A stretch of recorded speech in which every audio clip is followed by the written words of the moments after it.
Hello, everyone. I want to thank the organizers for inviting me. And my name is Steve Machino. I'm a senior research fellow at Cyberonics, located in Houston, Texas.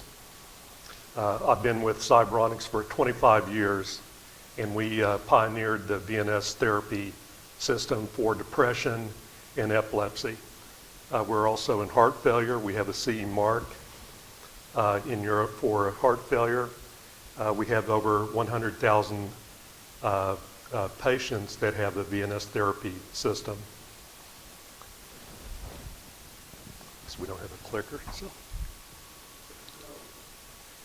Oh, okay, thank you.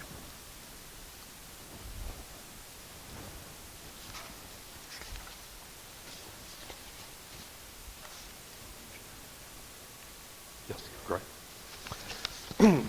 Tim put up a similar slide. I'm not going to spend a lot of time on this, just other than saying there's a huge unmet need for this area of neuromodulation technologies. And of course, these technologies are basically electrical stimulators that are activating the central nervous system and autonomic nervous system to treat a wide range of disorders. The FDA approved products, there's about 10 companies over here. So we're talking about deep brain stimulators, vagus nerve stimulators, hypoglossal stimulators for sleep apnea, spinal cord stimulators. Total market size is about approaching $4 billion in revenue for these products. We have a lot of emerging and future devices. Tim talked about some of these. If you include some of the mental health indications, that's a $300 billion market just in mental health. I didn't include a lot of these here, but there's a lot of unmet needs. What I'm going to talk about, though, is unfortunately the barriers are high, and there's a lot of hurdles to getting an FDA approval through the clinical study, clinical trial process. And I'm going to talk about some of those pitfalls in my talk.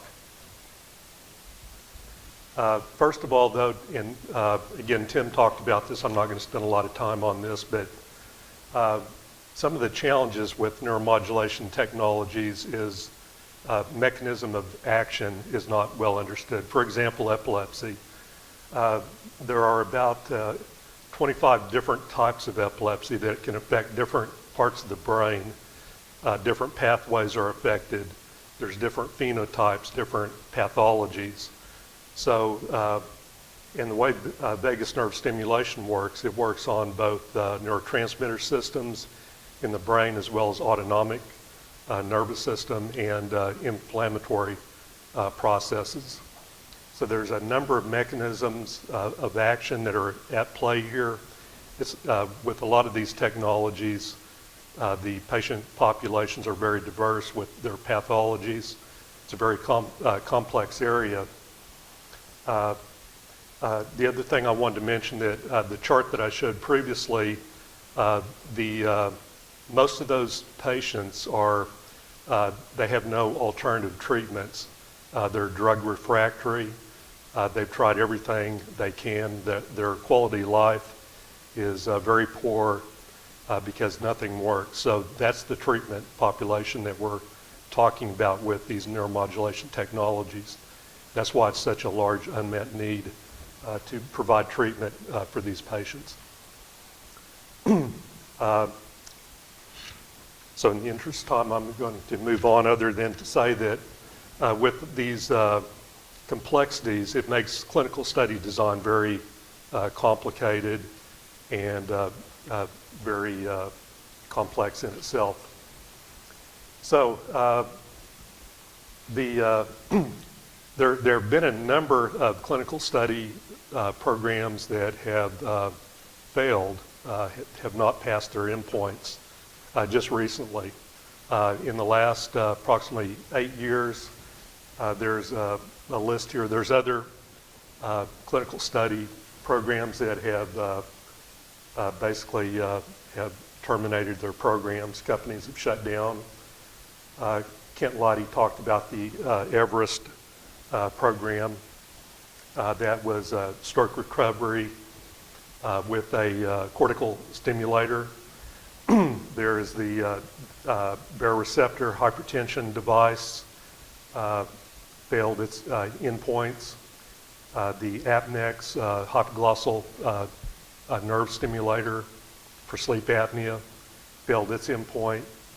There's some other examples here. These are the first few studies are startup companies, and unfortunately, these companies have spent millions of dollars to get into the clinical study, only to find that their endpoints were not met after spending years and years in research and development. So basically, what is the cause of these study failures? What's the learning here? There must be a lot of information that can help get these products out to the patients that need them. If we could only understand why these studies failed. Are there common root causes? What are the lessons learned? What can be done to improve success? I'm going to kind of go back a little bit, talk about randomized control studies, because this is the root of where the problems have occurred. And I will say it's not a regulatory problem. It's not an FDA problem.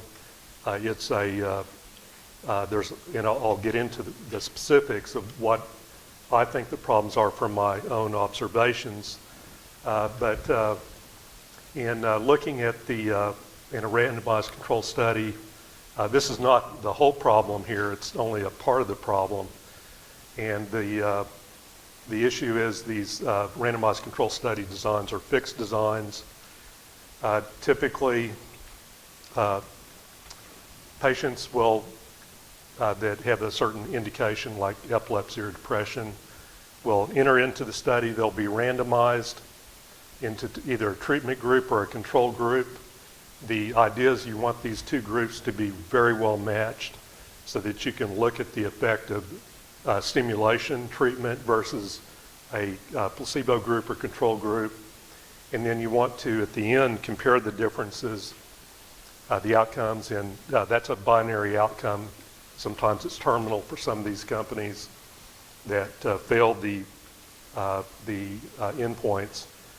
Typically, you compare these two groups, you're looking for a p-value of less than 0.05. That means that there's less than a 5% chance that the two groups are not different.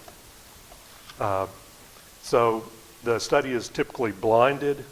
That reduces bias and improves scientific integrity of the study, which is very important.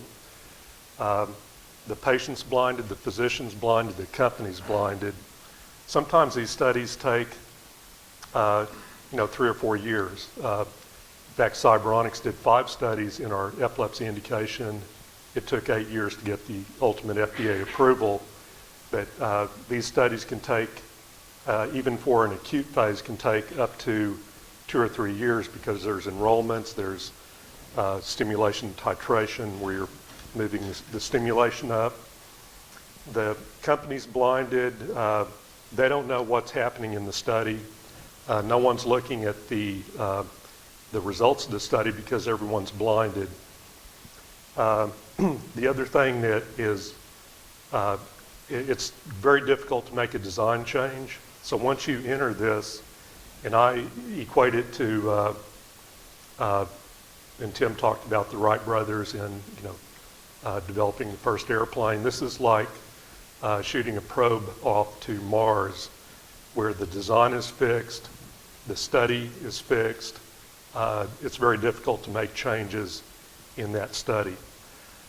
So basically, you're in a waiting mode for maybe a couple of years to wait for those results. Meanwhile, the investors are concerned because the costs are going up and up and up, and millions of dollars are being invested. And I've been in the boardroom experiencing this myself, where we're waiting for the data to be unlocked, the unblinding to occur, the statistical analysis to be done, and then we're waiting in the boardroom, and the clinical VP of clinical comes in and says, "Sorry guys, we failed the study. We're shutting everything down." So that's what's happened to a number of the companies.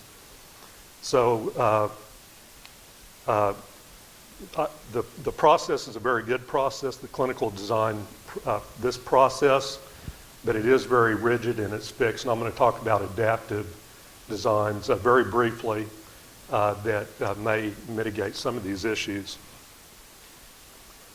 So there's a lot of information here. I'm not going to go into all this detail in the interest of time, but what are some of the causes of clinical study failures? There's a lot of potential causes. It could be safety issues. It could be study compliance issues where the patient didn't follow the protocol, the investigator didn't follow the protocol. There can be patient selection issues. The study can be underpowered. The stimulus may not be at the right level for that particular patient. A number of issues. What I'm going to try to do is generalize all this down into what I think are common root causes. And for those studies that failed, there is very limited information actually in the literature, and I think this would be a good case study if someone wanted to look into this further, because it's not really clear what happened and what the lessons learned are. But from what I understand and knowing some of the principles of these startup companies, what I have deduced is that really probably three main issues. The main issue I see is the heterogeneity of these patient populations and not having the understanding of the diverse pathologies in these groups. So not knowing who is likely to respond, and in the feasibility studies that are typically done before a pivotal trial,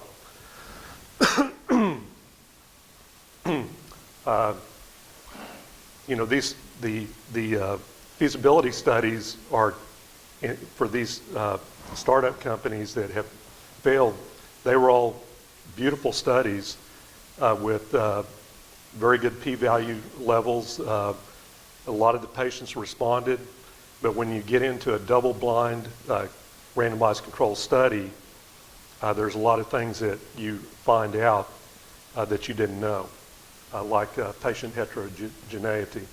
Also, the neurobiology of the disorder may not have been sufficiently understood. There are neuroplasticity effects that occur in the brain and in the nervous system that are not well understood with some of these therapies. Some of these therapies take longer. Like in our depression study, we found the optimal result started to occur out at around 4 to 6 months, and it kept improving. Well, in a 3-month acute study phase, you cannot see that effect.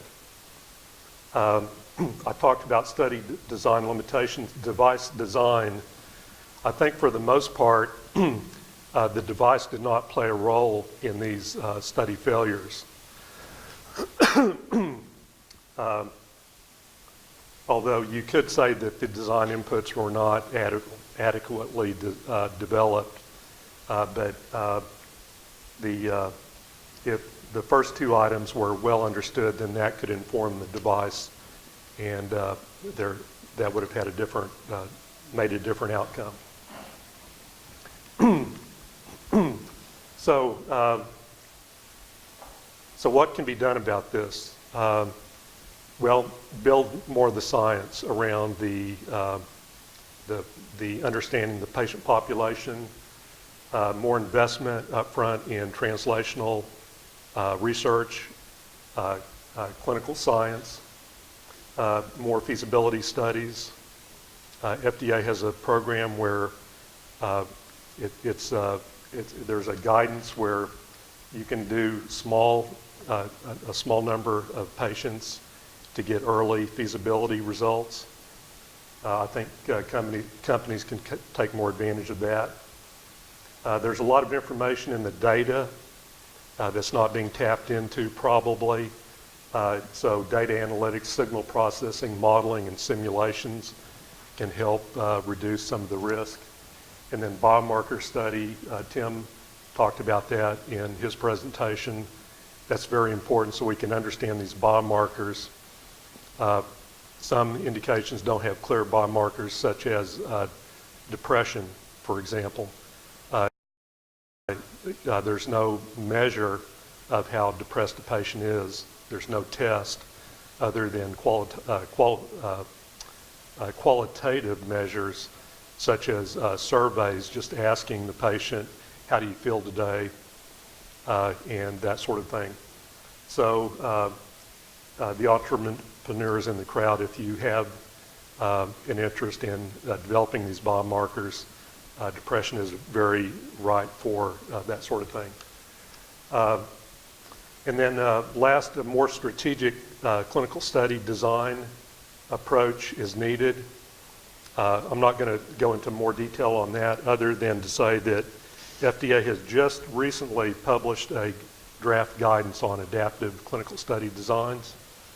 And the advantage of these designs, it's more strategic based, where you can pre-plan scenarios to reduce the risk of a study, so that when you're going into the study, you can do interim looks as long as it's pre-planned, predefined, having an independent data monitoring unit, looking at those results independent of the company, giving an assessment that, well, the trial has too many safety events, so you need to change course, or the adaptive sequential design allows combining arms in a study so that you can actually reduce the number of patients.